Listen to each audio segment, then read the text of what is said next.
Everyone, welcome back to the Samajik Guru channel. आज हम करने जा रहे हैं क्लास 9th के इंग्लिश का हॉलीडेज होमवर्क।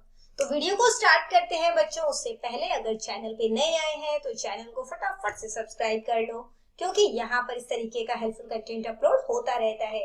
तो चलिए बिना देरी के वीडियो स्टार्ट करते हैं। तो देखो, सबसे पहले जो है हमें क्या नोट दिया गया है। Dear students of class 9, enjoy your summer vacation with fun, creativity and learning. कि अपनी गर्मी की छुट्टियों को एंजॉय करो, क्रिएटिविटी दिखाओ उसमें और लर्निंग करो, चीजें सीखो। Complete your holidays homework during the vacation neatly and sincerely. तो अपना काम जो आपने करना है हॉलीडेज होमवर्क, बेसिकली वो साफ सुथरा करना है। Make good use of your time, अपने टाइम का सही इस्तेमाल करें, कुछ नया सीखें और मुस्कुराते रहें। ठीक है। Wishing you happy and productive holidays. तो सबसे पहले हमें एक पैसेज दिया गया है, पैसेज को रीड करके क्वेश्चन के आंसर करने हैं। ठीक है। मैं पैसेज ऑलरेडी रीड कर चुकी हूँ, आप लोग रीड कर लेना इसे, क्योंकि अगर हम पैसेज रीड करेंगे और उसे समझेंगे तो टाइम बहुत ज्यादा लग जाएगा, यानी कि वीडियो बहुत ज्यादा लेंथी हो जाएगी। ठीक है। तो देखो, पहला क्वेश्चन है, what does the title garden of eternal spring talks about Kashmir. यानी कि जो गार्डन ऑफ इटर्नल स्प्रिंग है वो कश्मीर के बारे में क्या बताता है। तो आंसर है, it is known for its natural beauty and greenery. यानी कि ये अपनी प्राकृतिक सुंदरता और हरियाली के लिए जाना जाता है। अगला क्वेश्चन है, a tourist wants to enjoy skiing during the winter, which place mentioned in the passage should the tourist visit. यानी कि एक विजिटर जो है, एक टूरिस्ट जो है, वो सर्दियों के दौरान जो है स्कीइंग का आनंद लेना चाहता है।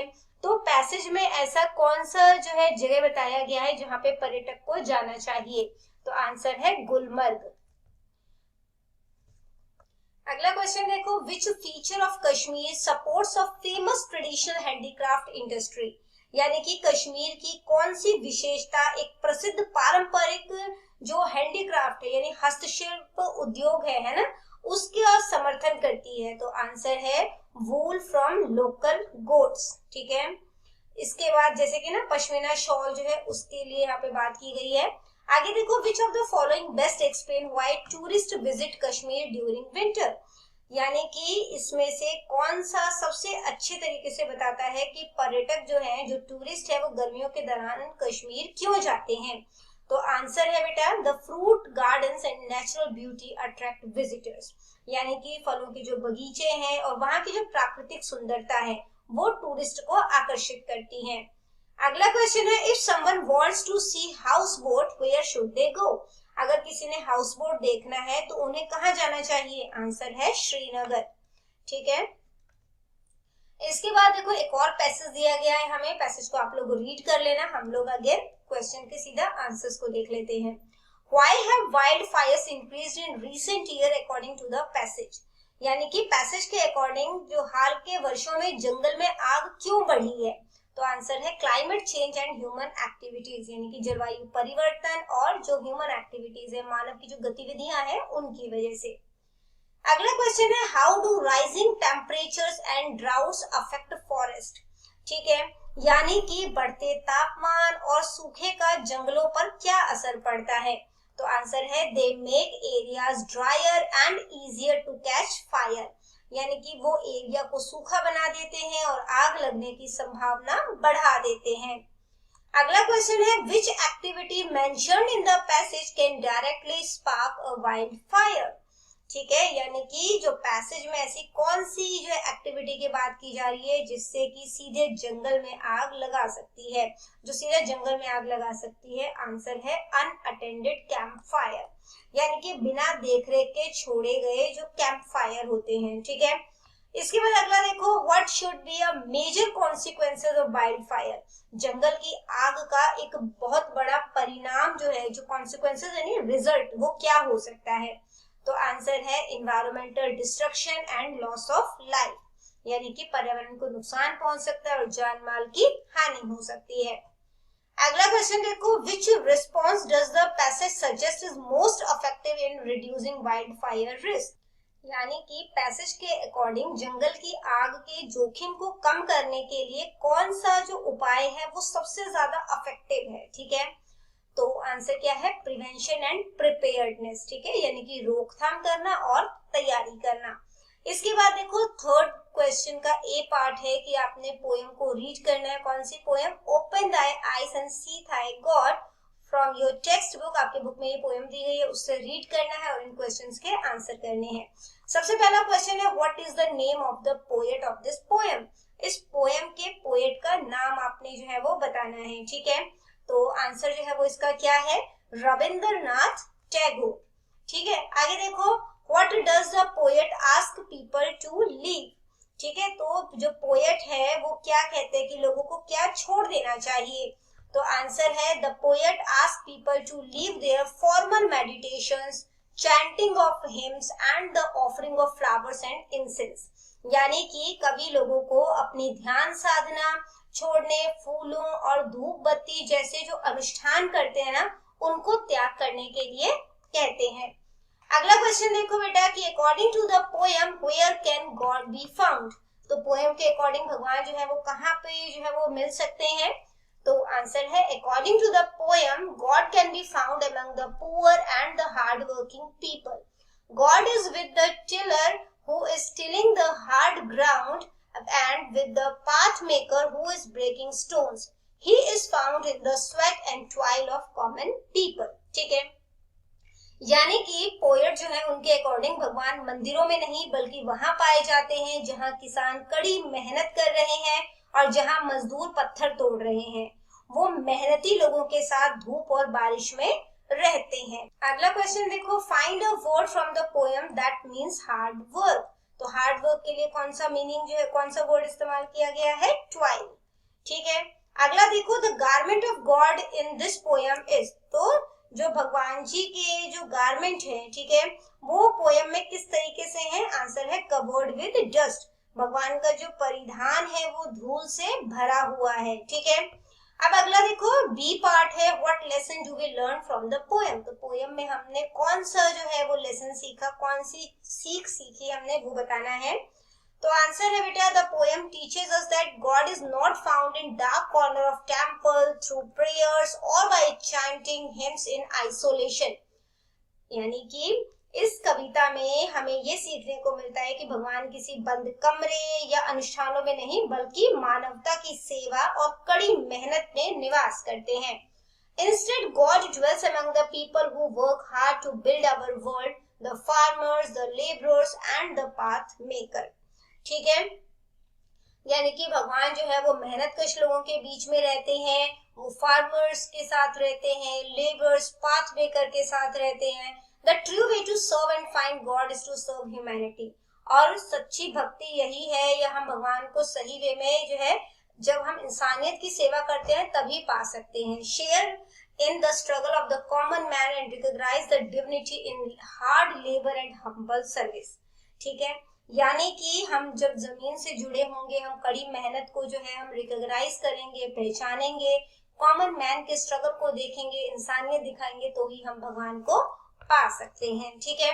इसके बाद देखो बेटा अगला क्वेश्चन जो है वो हमसे पूछा गया है पैराग्राफ राइटिंग का, जिसमें आपने एक पर्सन को डिस्क्राइब करना है, एक छोटा सा पैराग्राफ लिखना है। अ पर्सन यू एडमायर, यानी कि एक व्यक्ति जिसकी आप सराहना करते हैं, या कोई ऐसा व्यक्ति जो आपको बहुत पसंद है और आप उनकी इज्जत करते हैं, ठीक है। तो हिंट दिया गया है यहाँ पर, आप उसमें क्या क्या लिख सकते हैं, पर्सन का नाम और आपके साथ क्या रिलेशन है, जैसे मदर, फादर या कोई रोल मॉडल हो सकता है, उनका फिजिकल अपीयरेंस कैसा है, दिखने में वो कैसे हैं, उनकी नेचर और क्वालिटीज के बारे में बता सकते हैं, हॉबीज और हैबिट्स के बारे में बता सकते हैं, आप उनको क्यों एडमायर करते हैं, ठीक है। Use simple adjective and short sentences and with your feelings about the person, ठीक है। और लास्ट में आपने फीलिंग्स बतानी है उस पर्सन के बारे में। तो देखो मैंने लिखा है the person I admire the most my mother, ठीक है, यानी कि मेरी जो आदर्श है वो मेरी माँ है। I deeply admire my mother, मैं अपनी माँ का बहुत सम्मान करती हूँ। She is a woman with medium height and beautiful, with beautiful kind eyes and a warm smile that makes everyone feel welcome, ठीक है, यानी कि वो मध्यम हाइट की हैं, जिनकी आंखें बहुत सुंदर हैं और वो बहुत दयालु हैं, ठीक है। और उनकी मुस्कान जो है वो इतनी गर्मजोशी भरी है कि कोई भी उनके सामने जो है वो मतलब कि अजीब सा कहते हैं ना, जैसे कि असहज महसूस करना वो नहीं करता। She is incredibly hard working, honest and always cheerful even when she is tired. तो जब वो थक भी जाती है ना तो भी वो बहुत ज्यादा जो है वो हार्ड वर्क करती हैं, ईमानदार रहती है और हमेशा खुश रहती हैं। My mother loves reading books and she is an excellent cook. मेरी मम्मा को बुक रीड करना पसंद है, वो बहुत अच्छा खाना बनाती हैं। who makes delicious meals for our family, वो हमारे परिवार के लिए बहुत टेस्टी खाना बनाती हैं। I admire her because she is selfless। तो मैंने बताया कि मैं उनकी प्रशंसा इसलिए करती हूँ क्योंकि वो निस्वार्थ हैं, ठीक है, मतलब उन्हें कोई स्वार्थ नहीं है। And always puts others before herself, और हमेशा दूसरों को खुद से पहले रखती हैं। She handles every challenges in life with grace and patience. वो जीवन की हर चुनौतियों का सामना धैर्य और शालीनता के साथ करती हैं। I feel very lucky to have her as my mother, ठीक है, और मैं खुद को बहुत भाग्यशाली मानती हूँ कि वो मेरी माँ है। She is truly my greatest inspiration and I love her very much. वो वास्तव में मेरी सबसे बड़ी प्रेरणा है और मैं उनसे बहुत प्यार करती हूँ, ठीक है। इसके बाद देखो बेटा, आपने एक सिनोनियम ट्री बनाना है जिसमें कि मेन वर्ड जो है वो आपने ट्री के ट्रंक में लिखना है, फिर उनके सिनोनियम्स जो हैं वो ब्रांचेस और उनके जो लीव्स हैं उन पे लिख सकते हैं, ठीक है। कलर्स जो है वो मतलब कि करना है आपने कलरफुल बनाने से, ठीक है। और फिर जैसे कि एक एग्जांपल आपको दिया गया है, जैसे कि ट्रंक पे लिख दिया हमने हैप्पी, अब इसके लिए हमने लीव्स बना दिए, ठीक है, जिसमें हैप्पी के जो सिनोनियम्स हैं वो लिख दिया। तो इस तरीके से आपने जो है वो चार्ट प्रिपेयर करना है, ठीक है। इसके बाद बेटा देखो आपको क्या बोला गया है, nature of word, content word, ठीक है। तो collect 10 to 15 sentences from newspaper, book और मैगजीन। तो आपने 10 से 15 सेंटेंसेस न्यूज़पेपर से, बुक या मैगजीन से कलेक्ट करने हैं, जिसमें कि underline the content word in each sentence and sort them into the following category. तो आपने जो सेंटेंस फाइंड आउट किया ना उनको आपने इन कैटेगरीज में डिवाइड करना है। जैसे कि एग्जांपल इन्होंने दिया है हमें, the little girl sang beautifully, ये सेंटेंस हमने फाइंड आउट किया। अब इसमें नाउन क्या है, नाउन क्या होता है, किसी चीज का नाम, तो वो गर्ल हो गया। वर्ब होता है काम, तो काम क्या है यहाँ पर, sang, तो वो ले लिया। एडजेक्टिव होता है विशेषता, तो विशेषता क्या है यहाँ पर, तो गर्ल की विशेषता की वो छोटी है, तो वो लिटिल हो गया। एडवर्ब जो है काम की विशेषता बताते हैं, ठीक है, तो गाना जो है गाया उसने, कैसा गाया, ब्यूटीफुली, तो वो एडवर्ब हो गया। तो इस तरीके से आपने नाउन, वर्ब, एडजेक्टिव और एडवर्ब जो है वो उसमें बताना है, ठीक है। अब आगे देखते हैं, प्रोजेक्ट वर्क दिया गया है हमें, census survey, understanding our community, अपनी कम्युनिटी को समझना है हमने। Census means the process of collecting information about the population of a particular area. तो सेंसस का मतलब होता है जनगणना, ठीक है, जिसमें हम पर्टिकुलर एरिया के पॉपुलेशन के बारे में इंफॉर्मेशन कलेक्ट करते हैं। It help us understand the details, इसके थ्रू हम जो है डिटेल्स जो है वो समझ पाते हैं, जैसे कि फैमिली साइज के बारे में, एजुकेशन के बारे में, ऑक्यूपेशन यानी क्या काम करते हैं वो, सोशल और इकोनॉमिक कंडीशन के बारे में। तो एक्टिविटी है हमारी फैमिली सर्वे। तो 10 फैमिलीज जो है जो कि आपके पड़ोस में रहते हैं वहां पर आपने सर्वे जो है वो करना है, ठीक है, और जो रिक्वायर्ड इंफॉर्मेशन है वो कलेक्ट करके इस टेबल में फिल करना है, ठीक है। मैं आपको थोड़ा सा आइडिया दे देती हूँ कैसे करना है। जैसे फैमिली नंबर 1, कितने मेंबर्स उस फैमिली में, 4। हाईएस्ट एजुकेशन लेवल क्या था, ग्रेजुएट थे, ठीक है। ऑक्यूपेशन जो है हेड, जो ऑक्यूपेशन ऑफ द हेड यानी कि घर का जो मुखिया है ना, वो क्या काम करता है, इंजीनियर। वर्किंग मेंबर्स कितने हैं, 2 है, यानी मदर फादर दोनों काम कर रहे हैं। स्कूल गोइंग चिल्ड्रन कितने हैं, 2 है। फैमिली का टाइप क्या है, न्यूक्लियर, न्यूक्लियर फैमिली यानी जिसमें सिर्फ बच्चे और उनके पेरेंट्स रहते हैं, ठीक है। अगला देखो family number 2, number of members कितने इस फैमिली में, 6 हैं। हाईएस्ट एजुकेशन लेवल क्या है, पोस्ट ग्रेजुएट है, ठीक है। ऑक्यूपेशन जो है हेड का वो क्या है, डॉक्टर। वर्किंग मेंबर यानी कि सिर्फ जो भी हेड है ना, सिर्फ वही काम कर रहे हैं, एक मेंबर काम कर रहा है।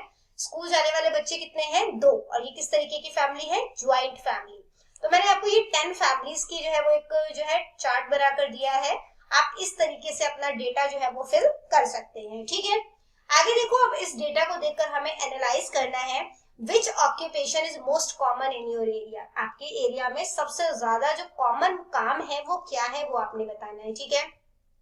तो देखो, based on the survey the most common occupation है प्रोफेशनल रोल। तो ज्यादातर प्रोफेशनल रोल फॉलो कर रहे हैं, जैसे कि कोई इंजीनियर है, टीचर है या मैनेजर है, जो कि किस कैटेगरी में आता है, सर्विस प्रोफेशनल या ऑफिस वर्कर्स की कैटेगरी में आता है। ठीक है, आगे देखो, what is the average number of members in a family. तो एवरेज नंबर ऑफ मेंबर्स जो है फैमिली में वो कितने हैं वो हमने देखना है। तो एक बार डेटा जो है उसको देख लेते हैं हम लोग। तो यहाँ पर देखो, जितने भी जो मतलब कि मेंबर्स हैं उन सबको आपने ऐड कर लेना है। ठीक है, तो इन सबको जब ऐड करोगे तो ये लगभग 47 है। एक बार दोबारा काउंट कर लेना। ठीक है, मेरे अकॉर्डिंग 47 है। तो आपने जितने भी नंबर ऑफ मेंबर्स लिखे हैं उनको काउंट कर लिया, और ये हमने 10 फैमिलीज का जो है लिस्ट बनाया है। ठीक है, तो 47 उसको 10 से डिवाइड कर दोगे। ठीक है, तो आंसर क्या हो जाएगा, 4.7। ठीक है, अब आगे देखो, are nuclear families more common or joint family. जो आपने डेटा कलेक्ट किया उसमें न्यूक्लियर फैमिली ज्यादा है कि ज्वाइंट फैमिलीज ज्यादा है। ठीक है, तो न्यूक्लियर फैमिलीज 7 है, ज्वाइंट फैमिलीज 3 है, तो न्यूक्लियर फैमिलीज जो है वो ज्यादा है। ठीक है, अगला क्वेश्चन देखो, what did you learn about the educational status of your neighbourhood. यानी कि आपने अपने पड़ोस की जो एजुकेशनल क्वालिफिकेशन है, ठीक है, एजुकेशनल जो स्टेटस है उसके बारे में आपने क्या जाना। ठीक है, तो मैंने आंसर लिखा है, the survey indicates that the neighbourhood has a high level of educational attainment. ठीक है, यानी कि हमें सर्वे से पता चलता है कि हमारे पड़ोस में एजुकेशन का स्तर काफी ऊंचा है। The majority of the head of the families hold at least a graduate degree with several holding post graduate degrees. तो ज्यादातर परिवार के जो मुखिया हैं वो ग्रेजुएट हैं और जो है काफी पोस्ट ग्रेजुएट भी हैं। This suggests that the area is likely populated by educated professional who values academic and professional qualification. तो ये दिखाता है कि यहाँ के लोग जो है वो शिक्षा और जो उच्च डिग्री को बहुत ज्यादा इम्पोर्टेंस देते हैं। ठीक है, आगे देखो बेटा, अगला क्वेश्चन है हमारे पास कि एक्ट ऑफ काइंडनेस डायरी बनानी है आपने। Write one good deed and you did every day during holidays. तो हॉलीडेज के दौरान आपने क्या क्या अच्छे काम किए, हर दिन का एक अच्छा काम आपने लिखना है। ठीक है, तो वो आपने बताना है। तो देखो, इस तरीके से आप लिख सकते हैं, डे 1, डे 2। ठीक है, आप डेट डाल लेना यहाँ पे चाहिए। इसके बाद जैसे मैंने यहाँ पे एक्ट ऑफ काइंडनेस बताया है कि मैंने जो है वो पड़ोस में, ठीक है, नेबर की स्पेलिंग में BOUR लिखते हैं हम लोग। तो ग्रोसरी कैरी करने में, यानी कि राशन जो है घर तक पहुंचाने में बेसिकली एक बूढ़े जो है वो लेडी की मदद की। इसके बाद है डे 2, मैंने ओल्ड क्लोथ्स और बुक्स को डोनेट किया जिनको जरूरत थी। तीसरे दिन मैंने जो है वो पानी का बाउल रखा, अनाज रखा बर्ड्स के लिए अपने बालकनी में। ठीक है, चौथे दिन मैंने मदर की हेल्प करी उनके किचन के काम में। ठीक है, जैसे कि सब्जी को धोने में, काटने में। पांचवें दिन मैंने जो है वो छोटे छोटे पौधे लगाए गार्डन में। ठीक है, इसके बाद छठे दिन मैंने जो स्ट्रे डॉग्स होते हैं या कैट्स होते हैं उनको खाना खिलाया। ठीक है, स्ट्रे डॉग क्या होते हैं, जो कि मतलब जिनको हम लोग पालते नहीं, जो गलियों में जो डॉग्स वगैरह होते हैं, कैट्स होते हैं ना, उनको खाना खिलाया। डे 7 में मैंने अपना रूम साफ किया, ऑर्गेनाइज किया अपने स्टडी डेस्क को बिना किसी के कहे हुए। अगले दिन देखो, मैंने sharing my stationery with a classmate who forgot theirs. तो मैंने जो स्टेशनरी है वो अपने जो है क्लासमेट्स के साथ, तो यहाँ पर आप ट्यूशन मेट लिख सकते हो कि आप ट्यूशन गए थे छुट्टियों में। ठीक है, तो उनके साथ शेयर किया, या सिबलिंग लिख सकते हो। ठीक है, तो उनके साथ शेयर किया। डे 9 में मैंने कप ऑफ टी या कॉफी बनाई अपने पेरेंट्स के लिए जब वो काम से वापस आए। 10th डे में मैंने थैंक यू नोट लिखा अपने टीचर और फैमिली मेंबर्स के लिए। 11th डे में मैंने जो है वो अपने छोटे बहन की या कजन की, सिबलिंग होता है भाई बहन कोई भी हो सकता है, ठीक है, या कजन की उनके होमवर्क में हेल्प करी। 12th डे में मैंने अननेसेसरी जो लाइट फैंस ये सब चल रहे थे उसको बंद कर दिया ताकि इलेक्ट्रिसिटी सेव हो सके। 13th डे को मैंने जो पार्क स्ट्रीट से जो है वो मतलब कि जो कूड़ा वगैरह फैला देते हैं ना उनको उठाकर डस्टबिन में डाल दिया, बेसिकली पार्क को साफ करने में हेल्प करी। ठीक है, 14th डे में जो मेरा फ्रेंड जो है वो बोल रहा था तो मैंने उसको पेशेंसली सुना। ठीक है, और उसको मतलब कि अच्छा महसूस कराया क्योंकि वो बहुत ज्यादा स्ट्रेस में था। 15th डे में मैंने simply smiling and being polite to everyone I met today. तो जो भी उस दिन मेरे को मिला तो मैंने उससे अच्छे तरीके से बात की, स्माइल किया। ठीक है, अब आगे देखते हैं अगला काम क्या है हमारे पास। ये हो गया। अब है स्ट्रेस मैनेजमेंट एक्टिविटी 7 डे काम माइंड चैलेंज है। काम का होता है शांत। ठीक है, काम का मतलब क्या है, शांत। तो अपने दिमाग को शांत करना है। तो इसके लिए simple stress relieving activities daily जो आपने की, आपको कैसी फीलिंग आई वो आपने बताना है। तो आपको उसके लिए एक टेबल दिया गया है जिसको कि आपने ईमानदारी से करना है, ठीक है। तो देखते हैं किस तरीके से आप इसको कर सकते हैं। मैं आपको थोड़ा आइडिया दे देती हूँ। मंडे को जैसे मैंने योगा किया, कितना टाइम योगा किया, 15 minute. How I felt before, पहले मुझे कैसा लग रहा था, मुझे मजा नहीं आ रहा था, अनइंटरेस्टेड, ठीक है। How I felt after, exercise करने के बाद कैसा लगा, फ्रेश फील कर रही थी और हैप्पी, खुश थी। ट्यूसडे को मैंने डीप ब्रीथिंग की, गहरी सांसें ली 10 मिनट तक, ठीक है। पहले कैसा लग रहा था, एनेक्शियस, यानी कि चिंतित थी, एनेक्शियस, ठीक है। फिर उसके बाद मैं शांत हो गई, काम और रिलैक्स फील कर रही थी। वेंसडे को मैंने म्यूजिक सुना, कितने मिनट, 20 मिनट्स। पहला कैसा फील हो रहा था, मैं थकी हुई थी, बाद में एनर्जेटिक फील कर रही थी। थर्सडे को मैंने पेंटिंग की, कितना टाइम, 30 मिनट्स। पहले कैसा फील हो रहा था, बोर, ठीक है, और बाद में क्रिएटिव और जॉयफुल। फ्राइडे को मैंने नेचर वॉक किया, ठीक है, बेसिकली जो है वो सैर के लिए निकल गई, कितने देर के लिए, 20 मिनट्स के लिए। पहले कैसा महसूस हो रहा था, रेस्टलेस, यानी कि बेचैनी महसूस हो रही थी, और बाद में पीसफुल, यानी शांति महसूस हो रही थी। सैटरडे को मैंने बुक रीड की, कितने टाइम, 25 मिनट। पहले कैसा फील हो रहा था, स्ट्रेस्ड, बाद में फोकस्ड। संडे को मेडिटेशन किया, कितने minute, 10 minutes.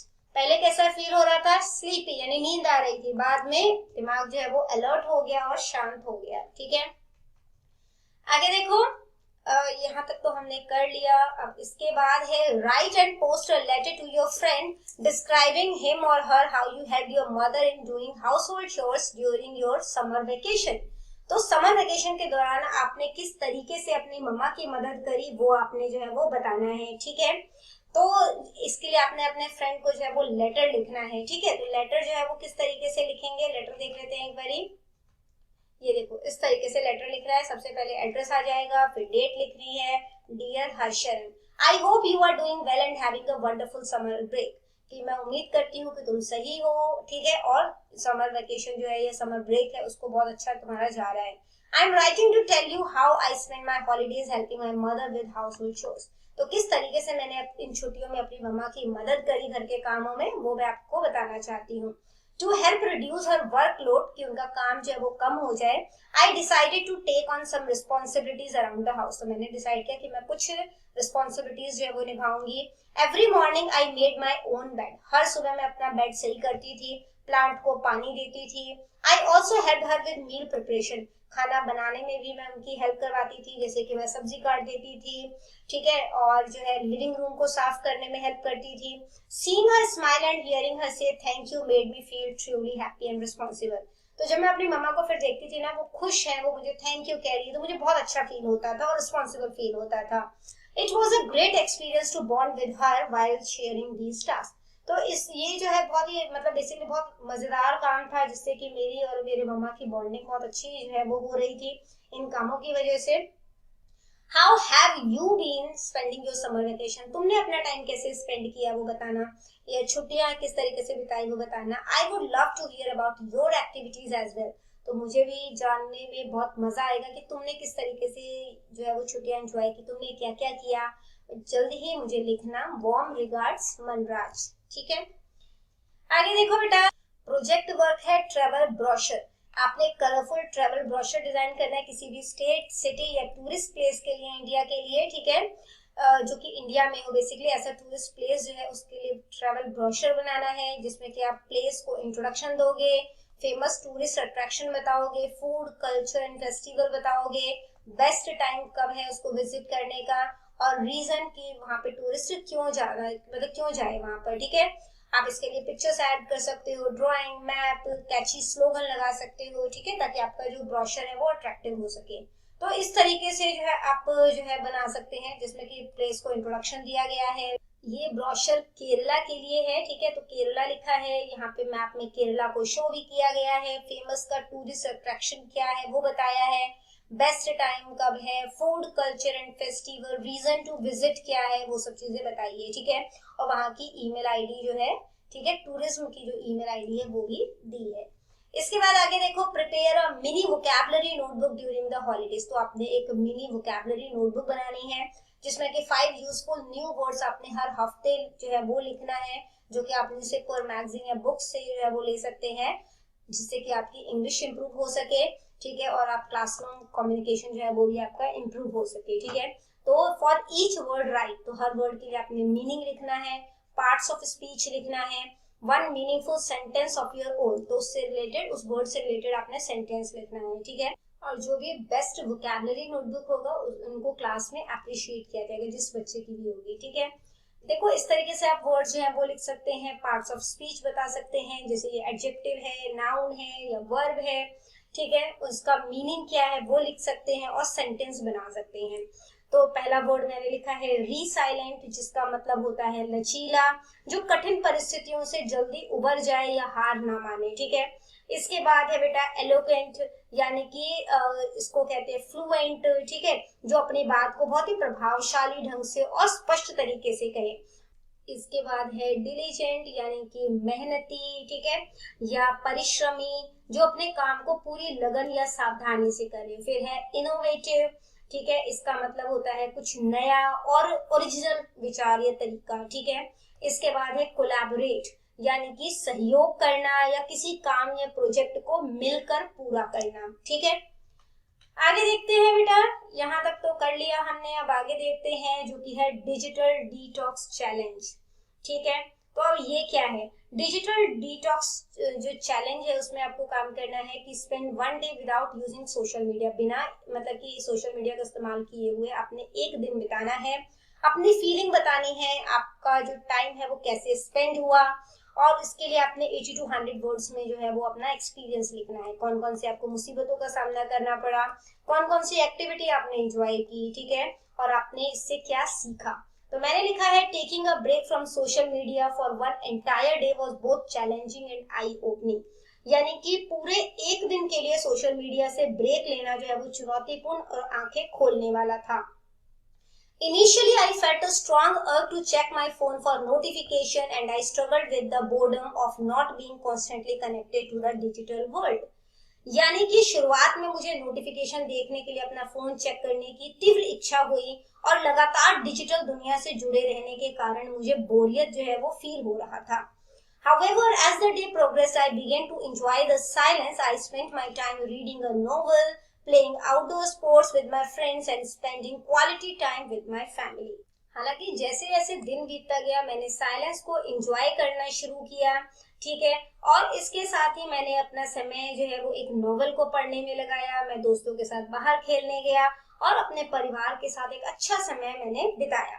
This experience taught me that the real life interaction are far more fulfilling than digital one. तो इससे जो है मतलब ये जो एक्सपीरियंस था उसने मुझे बताया कि जो वास्तविक जीवन की जो बातचीत है ना वो डिजिटल बातचीत से कहीं ज्यादा जो है वो सेटिस्फाइंग है, संतोषजनक है। I realise how much time I was wasting and now I feel more focused and peaceful. तो मुझे एहसास हुआ कि मैं कितना समय बर्बाद कर रही थी और अब मैं ज्यादा जो है वो मतलब कि फोकस्ड फील कर रही हूँ और बहुत ज्यादा शांत महसूस करती हूँ, ठीक है। तो बच्चों करते हैं इस वीडियो को यहीं पे खत्म। आई होप ये हॉलिडे होमवर्क आपको बहुत अच्छे से क्लियर हो गया होगा। अगर वीडियो पसंद आई तो लाइक जरूर करिएगा। मिलते हैं अगले वीडियो में, तब तक के लिए बाय बाय।